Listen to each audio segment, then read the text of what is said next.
नमस्कार। इंडिया में आपका स्वागत है। प्रेम कुमार का आपको प्रणाम। सर्वे में भी क्यों हारने लगी है बीजेपी? मैं प्रश्न भी करता हूं और प्रश्नवाचक हटाकर भी बात करता हूं कि इस बात पर विचार करें। इसकी जरूरत है कि ओपिनियन पोल्स में, चुनाव पूर्व सर्वेक्षण में भी भारतीय जनता पार्टी हारने लगी है। आप कहेंगे कि चुनाव पूर्व सर्वेक्षण हो या एक्चुअल चुनाव हो, इसमें फर्क क्यों हो? सर्वे में अगर बीजेपी हारेगी तो चुनाव में भी हारना चाहिए, सर्वे में जीतेगी तो चुनाव में भी जीतना चाहिए। तो हम ऐसा क्यों कह रहे हैं कि सर्वे में भी क्यों हारने लगी बीजेपी? इसकी वजह है मित्रों, इसकी वजह है कि चुनाव परिणाम चाहे जो होता हो, जो इस देश की जो एक मीडिया का धड़ा है, वो हर हाल में सर्वे करके या किसी भी तरीके से भारतीय जनता पार्टी को जिताने में लगी रहती रही है। अब तक यही होता रहा है। आपको पश्चिम बंगाल का चुनाव याद होगा, हिमाचल प्रदेश में भी ऐसी ही चीजें, हालांकि वो मिश्रित थी, कुछ ने सही भी रिपोर्ट ओपिनियन पोल दिए थे, लेकिन आमतौर पर भाई जहां बीजेपी हार रही होती है वहां भी मीडिया का सर्वे उसे जिता रहा होता है। लेकिन अब स्थिति बदल रही है। अब गोदी मीडिया का भी जो गोदी वर्ड है वो थोड़ा नरम हो रहा है, वो गोदी से निकलती दिख रही है। क्यों? क्योंकि लोकसभा चुनाव आने वाले हैं और उससे पहले का ये 5 प्रदेश का सीधे तौर पर चुनाव है। और इन चुनावों में अब तक ये स्थिति थी, दावा किया जा रहा था कि भारतीय जनता पार्टी परफॉर्मेंस लगातार अच्छी करेगी, कांग्रेस से सीटें स्टेट्स छीन लेगी, ये दावा किया जा रहा था। अब देखना ये है कि क्या होने वाला है। तो मैं अभी जो चुनावी सर्वे आया है उसके उस पर तो चर्चा आपको से करेंगे ही, लेकिन इस चुनावी सर्वे में जो एक टेंडेंसी है उसकी भी बात करेंगे और ऐसा क्यों हो रहा है इसकी भी बात करेंगे। देखिए, जैसे राजस्थान से हम शुरुआत करते हैं, बात करते हैं। राजस्थान में कुछ समय पहले तक ये कहा जा रहा था, जब जुलाई में सर्वे हुआ था तो जुलाई में कहा जा रहा था कि भारतीय जनता पार्टी बड़े आराम से चुनाव जीतकर आ रही है। लेकिन सितंबर आते आते स्थिति में बदलाव हो गया है। सितंबर में ये सर्वे कह रहे हैं कि बहुत मुश्किल है, कांटे की टक्कर है। और कांटे की टक्कर को अगर हम समझें तो हम आपके स्क्रीन पर एक शॉट्स दिखाना चाहते हैं कि कांग्रेस को कितनी सीटें मिलेंगी। ये एक अखबार की कतरन है, मैंने सुविधा के लिए, ताकि आपको बताने में फैक्चुअली कोई मिस्टेक्स ना हो। देखिए, 200 विधानसभा सीटें राजस्थान में है और सर्वे ये बता रहा है, अभी हाल में जो टाइम्स नाउ में सर्वे दिखाया गया उसी को मैं बता रहा हूं कि 95 से 105 सीटें बीजेपी को और कांग्रेस को 91 से 101, यानी 4 सीटों का फर्क दिखाया जा रहा है। 4 सीटें कांग्रेस से ज्यादा बीजेपी को मिलती दिखाई जा रही हैं और वोट फीसदी का फर्क 0.6 का है, यानी दोनों दलों के बीच का जो फासला है वो 0.6 है। 2018 में भारतीय जनता पार्टी को 73 सीटों पर जीत मिली थी, कांग्रेस को 100 सीटों पर जीत मिली थी और दोनों पार्टियों में अभी की स्थिति में बराबर की टक्कर है, 0.60 का फर्क है। तो ये जो फर्क दिख रहा है, 42% के करीब दोनों को वोट मिलते दिख रहे हैं।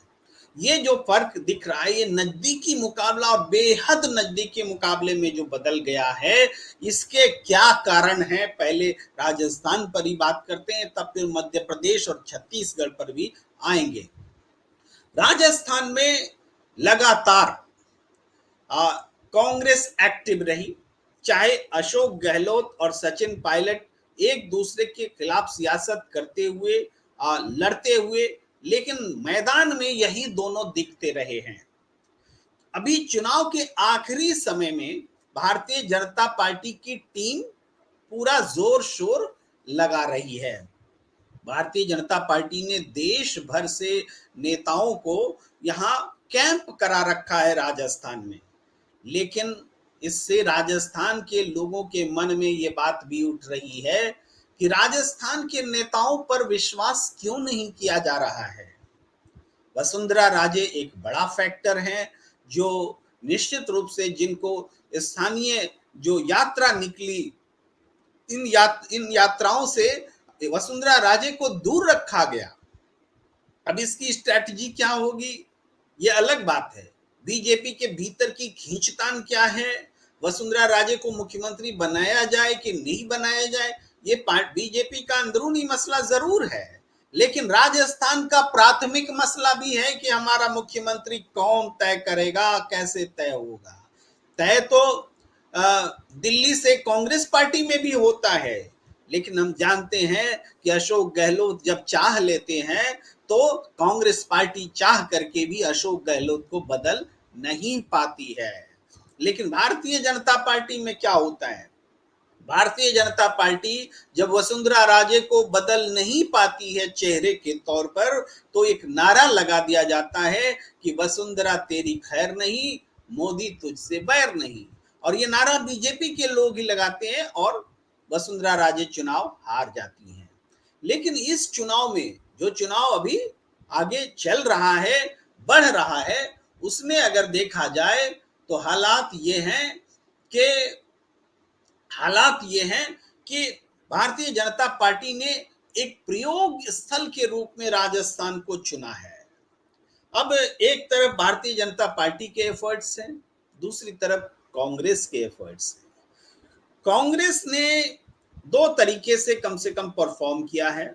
एक तो जनता सरकार के खिलाफ जो एंटी इनकम्बेंसी है उसको सचिन पायलट ने आवाज दी और आलाकमान के जरिए अशोक गहलोत से कई बातें मनवाई जनहित में, चाहे पेपर लीक का मामला हो, चाहे दूसरे जो राजस्थान पब्लिक सर्विस कमीशन में बदलाव का मसला हो, सारे मसले उठाए गए। दूसरी तरफ अशोक गहलोत ने अपने जो लोक कल्याणकारी कार्यक्रम है उनका प्रचार प्रसार बहुत तरीके से करना शुरू किया।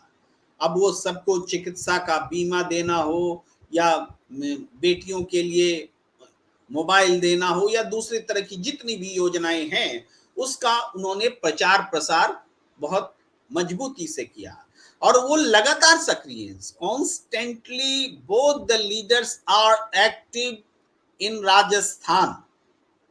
इस तरीके से बीजेपी में कौन एक्टिव रहा, ये सवाल है। वसुंधरा राजे को एक्टिव होने नहीं दिया गया। वसुंधरा राजे के खिलाफ जितने चेहरे हैं वो चेहरे तय ही नहीं कर पाए कि करना क्या है। तो कुल मिलाकर के चुनाव के आने के करीब आने पर बीजेपी की रणनीति कहां किस जाति के नेता को खड़ा किया जाए, कहां कांग्रेस से तोड़कर लाया जाए, कैसे वसुंधरा के से निपटा जाए, यानी बीजेपी का की चुनाव रणनीति का सबसे बड़ा फैक्टर हो गया वसुंधरा राजे से कैसे निपटे। अब बीजेपी अलाकमान वर्सेस वसुंधरा राजे हो गया, तो कांग्रेस से कहां लड़ाई है, ये बड़ा फैक्टर है जिस वजह से जो जुलाई में बीजेपी बहुत कंफर्टेबली आगे दिख रही थी इन्हीं ओपिनियन पोल्स में, वो सितंबर आते आते एकदम नजदीकी मामला बन चुका है और ये जो प्रवृत्ति है जारी रही और निश्चित रूप से जारी रहेगी। चूंकि वसुंधरा राजे के साथ जो बीते दिनों व्यवहार हुआ है, ये व्यवहार इस सर्वे में शामिल नहीं है।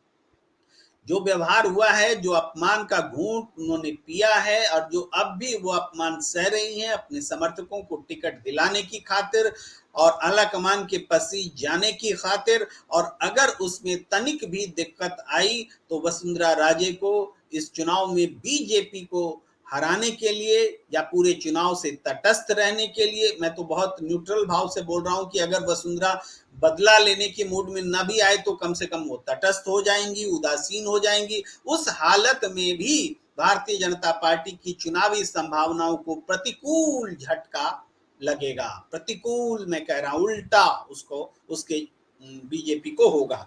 ये वो कारण है जो ये बता रहे हैं कि सर्वे में बीजेपी हारने लगी है। ये कारण हुआ बीजेपी और कांग्रेस का। लेकिन सर्वे में मीडिया जो दिखाता रहा है वो भी एक फैक्टर है। मीडिया को अब लगने लगा है, जो गोदी मीडिया है वो लगने लगा है पता नहीं आगे क्या होगा। जो 14 एंकर बहिष्कार किए गए हैं, उन 14 एंकरों की हालत खराब है। उनके उनके डिबेट्स को देख लीजिए। मैं तो स्वयं डिबेटर हूं, मैं तो स्वयं डिबेट में चर्चा का हिस्सा रहता हूं। ये 14 एंकर में से जो हिंदी वाले एंकर हैं जिनके साथ मैं अमूमन बैठता हूं, अब रिक्वेस्ट की भाषा में फोन करते हैं, सर निकाल लीजिए प्लीज समय। पहले ये भाषा नहीं होती थी, पहले भाषा अलग होती थी। और अब जो हालात ये हैं कि चूंकि इंडिया से कोई नेता उनके चैनल में बैठ नहीं रहा है उनके साथ, तो उनके पैनल में वजन कहां से आए? तो वजन लाने के लिए प्रेम कुमार, विनोद अग्निहोत्री, संजीव कौशिक, इस तरह के लोगों को रिक्वेस्ट किया जा रहा है कि आइए हमारे डिबेट में शामिल होइए। ये हालात क्यों बने हैं? क्योंकि आने वाले समय में जब राजनीतिक परिस्थितियां बदलेंगी और लोकसभा चुनाव में भी अगर इंडिया ने इंटैक्ट होकर के चुनाव लड़ना शुरू किया, जो कि विधानसभा चुनाव के बाद ही उसका मूर्त रूप सामने आएगा, उसके बाद हालात बदल सकते हैं। इसीलिए गोदी मीडिया के सर्वे में भी अब बीजेपी हारने लगी है। पहले चुनाव में हारती थी, सर्वे में जीतती थी, अब सर्वे में भी हारने लगी है। और राजस्थान, जहां स्वयं राहुल गांधी ने कहा कि बहुत क्लोज फाइट में हम कांग्रेस जीतेगी, और उस क्लोज फाइट पर सर्वे ने मुहर लगा दी है, जो अभी हाल का सर्वे आया है। अब मैं चर्चा कर लेता हूं एक और स्टेट का, और वो स्टेट है मध्य प्रदेश। मैं मध्य प्रदेश की चर्चा निश्चित रूप से करना चाहता हूं। मध्य प्रदेश बहुत महत्वपूर्ण इसलिए है कि हिंदी पट्टी का सबसे बड़ा ज्योग्राफिकल स्टेट्स में से आता है उत्तर प्रदेश जनसंख्या के मामले में। हालांकि छत्तीसगढ़ टूट जाने के बाद मध्य प्रदेश का वो रुतबा बदला, लेकिन मध्य प्रदेश में जो हालात हैं उसको मैं बयां करूं तो मध्य प्रदेश में भारतीय जनता पार्टी और कांग्रेस के बीच जो मुकाबला था वो बीजेपी से छिटक करके कांग्रेस के हक में जाता दिख रहा है ओपिनियन पोल में। ओपिनियन पोल क्या कह रहा है? और ये ओपिनियन पोल ये कह रहा है कि कांग्रेस चुनाव जीत रही है। और ये जो चुनाव जीत रही है, हालांकि बहुत नजदीकी मामला यहाँ भी है, लेकिन उतना नजदीकी नहीं है जितना राजस्थान में। मध्य प्रदेश में कांग्रेस को 118 से 128 सीटें मिलती हुई दिखाई जा रही हैं, जबकि बीजेपी को 102 से 110, यानी कि 16 सीटों का फासला, 16 से 18 सीटों का फासला कांग्रेस के पक्ष में है। कांग्रेस 16 से 18 सीटें बीजेपी से ज्यादा जीत सकती हैं, ये बात है। इसके अलावा वोट प्रतिशत में 1% का फर्क है। ये बात गौर करने की है कि जो बीता चुनाव हुआ था जिसमें कांग्रेस सत्ता में आई थी, चुनाव में अधिक सीटें लाई थी, इसके बावजूद भारतीय जनता पार्टी को मध्य प्रदेश में वोट ज्यादा मिले थे। अब नहीं, अब वो हालात नहीं है। ओपिनियन पोल कह रहा है कि वोट भी कांग्रेस को ज्यादा मिलने वाले हैं, यानी पुरानी जो बढ़त थी बीजेपी की उसकी भरपाई करते हुए जो कांग्रेस है 1% वोट की लीड बना रही है। 1% वोट कांटे के और नजदीकी मुकाबले में, खासकर टू पार्टी सिस्टम या आमने सामने के प्रतिद्वंदी सिस्टम में थोड़ा गलत शब्द इस्तेमाल कर रहा हूं क्योंकि सिस्टम तो है नहीं, ये तो नेचुरली है कि मध्य प्रदेश में कांग्रेस और बीजेपी के बीच मुकाबला है। तो बीच आमने सामने की टक्कर में 1% वोट काफी मायने रखते हैं। और हाँ, अन्य के भी खाते में 13% से ज्यादा वोट हैं जो महत्वपूर्ण हो सकते हैं। इसके अलावा अब ये स्थिति बन रही है, ये बीजेपी ने भी जो अपने जितने भी अंदरूनी सर्वे कराए, संघ ने जो रिपोर्ट दिए, उन सब के आधार पर भी बीजेपी को इस सर्वे की सच्चाई का ठीक ठीक मालूमात है, अनुमान है, पता है। तो ऐसे में बीजेपी रणनीति में जो बदलाव करती दिख रही है, और सबसे पहले बदलाव के लिए भारतीय जनता पार्टी ने मध्य प्रदेश को ही चुना। तो मध्य प्रदेश में जो केंद्रीय मंत्रियों और सांसदों को लड़ाने का फैसला, ये जो सूची जारी की गई, तीसरी सूची, उसमें जो ऐलान हुआ, उस ऐलान के बाद इसका फायदा कितना होगा ये तो अभी देखना बाकी है, लेकिन नुकसान साफ साफ दिखने लगा है। जिनको टिकट मिला वो खुश नहीं है, जो मंत्री सांसद चुनाव लड़ाए जाने वाले हैं वो खुश नहीं है, और जिनके टिकट कटे वो खुश नहीं है, जो बागी बन करके दिख भी रहे हैं, और कई लोग जो उम्मीद में थे और टिकट नहीं मिले वो भी नाखुश हैं। चारों तरफ से एक नाखुशी जो है टिकट को लेकर के देखती बन रही है। लेकिन इस बीच के इस विषय पर हम थोड़ी और चर्चा करें। मैं थोड़ा सा आपको दिखाना चाहता हूं कि इलाका बार क्या सिचुएशन है। देखिए, महाकौशल इलाके में ये टाइम्स नाउ का मैं स्नैपशॉट दिखा रहा हूं कि भारतीय जनता पार्टी को 18 से 22 सीटें मिलती दिख रही हैं, तो कांग्रेस को 16 से 20, यहां यानी कि महाकौशल इलाके में कांग्रेस मामूली रूप से 2 सीट तक लगभग पिछड़ सकती है, ऐसा बताया गया है। अब ये मालवा निमार की सीट है, मालवा निमार का इलाका है, जहां के बीजेपी को 20 से 24 सीट मिलती दिख रही है, लेकिन कांग्रेस ने यहां जबरदस्त तरीके की लीड हासिल की है। दरअसल ये कहें कि मालवा निमार में कांग्रेस ने जो बढ़त हासिल की है, 41 से 45 सीट लाने का जो ओपिनियन पोल में उम्मीद दिखाई जा रही है, उससे ये पता चलता है कि मालवा निमार ने ही कांग्रेस की किस्मत मध्य प्रदेश में पलट कर रख दी है। कांग्रेस अगर सत्ता में आ रही है तो इसके पीछे मालवा निमार की सबसे बड़ी भूमिका है। लेकिन हम और चर्चा आपको करना चाहें, इससे पहले मालवा निमार में एक और बात हम बताना चाहते हैं कि नीचे नीचे जो एक और स्क्रीन मैंने रख रखा है, वो एक जुलाई महीने का सर्वे है और एक सितंबर का सर्वे है।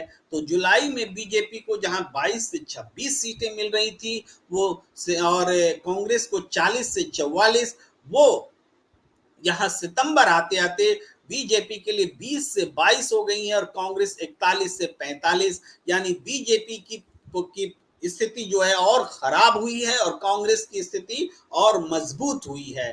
तो इसके बाद अगर हम देखें तो ये आप देख सकते हैं, ग्वालियर चंबल बहुत महत्वपूर्ण इसलिए है कि इसके राजनीतिक मतलब हैं।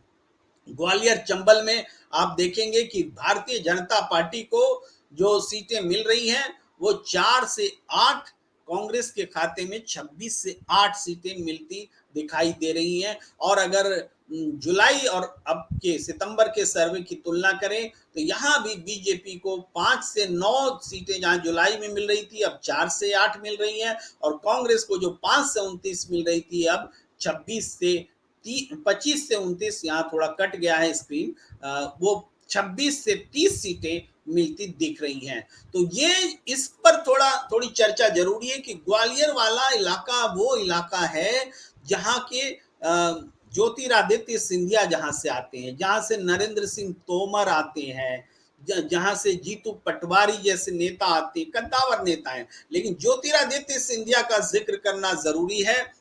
यहां से बीते चुनाव में कांग्रेस को 26 सीटें मिली थी, 26, और इस बार बताया जा रहा है कि 30 मिल सकती हैं। इसका मतलब यह है कि जो इस पूरे 34 सीटों का जो ये इलाका है, 34 में अगर 26 से 30 सीटें कांग्रेस को मिल रही है, इसका मतलब ये है कि ज्योतिरादित्य सिंधिया भी चुनाव लड़े तो वो चुनाव जीत जाए, कोई गारंटी नहीं है, ये ओपिनियन पोल बता रहे हैं। और ज्योतिरादित्य सिंधिया को चुनाव लड़ाने की भारतीय जनता पार्टी ने ठान ली है। इसके सबूत मिल रहे हैं कि शिवपुरी से जो यशोधरा राजे सिंधिया हैं, उन्होंने चुनाव लड़ने से मना कर दिया है, कहा है कि मेरा स्वास्थ्य ठीक नहीं रहता, इस वजह से मैं चुनाव नहीं लड़ूंगी। नेताओं को इस तरीके से चुनाव से पीछे हटते कभी देखा नहीं गया।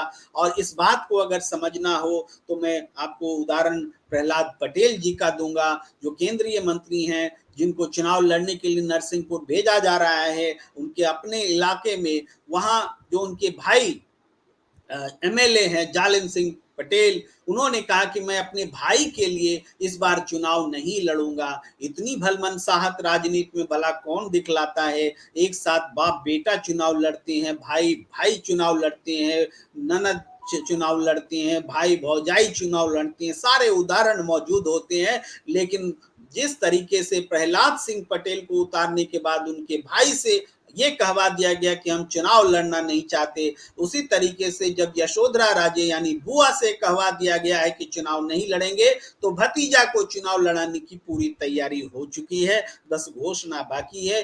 वसुंधरा राजे, क्षमा कीजिए, ज्योतिरादित्य सिंधिया जब चुनाव लड़ने आएंगे तो लाख टके का सवाल इस ओपिनियन पोल के जरिए जो आ रहे हैं यही होगा कि ग्वालियर चंबल संभाग में जो 34 सीटें हैं उसमें अगर 30 सीटें तक कांग्रेस जीत सकती है तो क्या ज्योतिरादित्य सिंधिया अपना चुनाव बचा पाएंगे? और ज्योतिरादित्य सिंधिया जो कि बीते चुनाव में उस इलाके से पार्टी विधायकों को तोड़कर बीजेपी में ले गए थे, भारतीय जनता पार्टी ने कहा कि वो सौदा हो चुका, उसका फायदा आपको मिल चुका, सरकार बन गई, सरकार गिर गई, आप केंद्रीय मंत्री हो गए, अब आगे की प्लानिंग नए सिरे से। टिकट बंटवारे में भी ऐसा नहीं है कि उन आपके सारे एमएलए को टिकट दे दिया जाएगा, बहुत के टिकट काटे गए हैं, कुछ को दोहराए गए हैं, कुछ पार्टी छोड़ चुके हैं और स्वयं अब ज्योतिरादित्य सिंधिया को चुनाव लड़ने के लिए भेजा जा रहा है कि अगर आप विधानसभा चुनाव भी जीत नहीं सकते तो फिर आपकी जरूरत ही हमें क्या होगी, लोकसभा चुनाव में आप क्या मदद कर पाएंगे? ये बहुत बड़ा चैलेंज ज्योतिरादित्य सिंधिया के लिए ग्वालियर चंबल संभाग का ओपिनियन पोल देखने के बाद। अब एक और तस्वीर आपके पास है, एक ये बुंदेलखंड और बिंद की तस्वीरें हैं। बुंदेलखंड आप जानते हैं कि उत्तर प्रदेश से सटा हुआ मध्य प्रदेश का ये इलाका, ये संभाग, यहाँ बीजेपी और कांग्रेस के बीच कांटे की टक्कर है। 13, 15, 11, 13 इसमें बीजेपी को थोड़ी हल्की लीड मिली हुई है। इसी तरीके से बिंद में भी बीजेपी को लीड मिल रही है 19 से 21 और कांग्रेस को 8 से 10 सीटें मिलती हुई दिख रही है। तो इन दो इलाकों में बीजेपी को बढ़त है। लेकिन ग्वालियर चंबल संभाग और जो मालवा निमाड़ का क्षेत्र है, यहाँ कांग्रेस ने इतनी बम्पर जीत हासिल कर ली है कि भारतीय जनता पार्टी को वो बड़े आराम से 1 दर्जन से ज्यादा 12 से 15 सीटों के फर्क के साथ में उस पर लीड बनाती हुई दिख रही है। ये मध्य प्रदेश के हालात हैं और ये हालात क्यों बने इस पर भी थोड़ी चर्चा होनी जरूरी है। शिवराज सिंह चौहान जिन्होंने अपनी पार्टी को कई बार चुनाव मैदान में जीत दिलाई और एक ऐसे समय में जब बाबूलाल गौर जैसे मुख्यमंत्री आए जिन्होंने पार्टी को एक तरह से मटिया मेट कर दिया, उस समय जबकि उमा भारती का दौर चला गया था, पार्टी में मुश्किलें थी, उमा भारती ने पार्टी बना ली थी, तब भी शिवराज सिंह चौहान ने पार्टी को न सिर्फ सत्ता में लाया बल्कि रिपीट किया। अब उन शिवराज सिंह चौहान को न पार्टी अपना नेता स्वीकार कर रही है और न तो नकार पा रही है।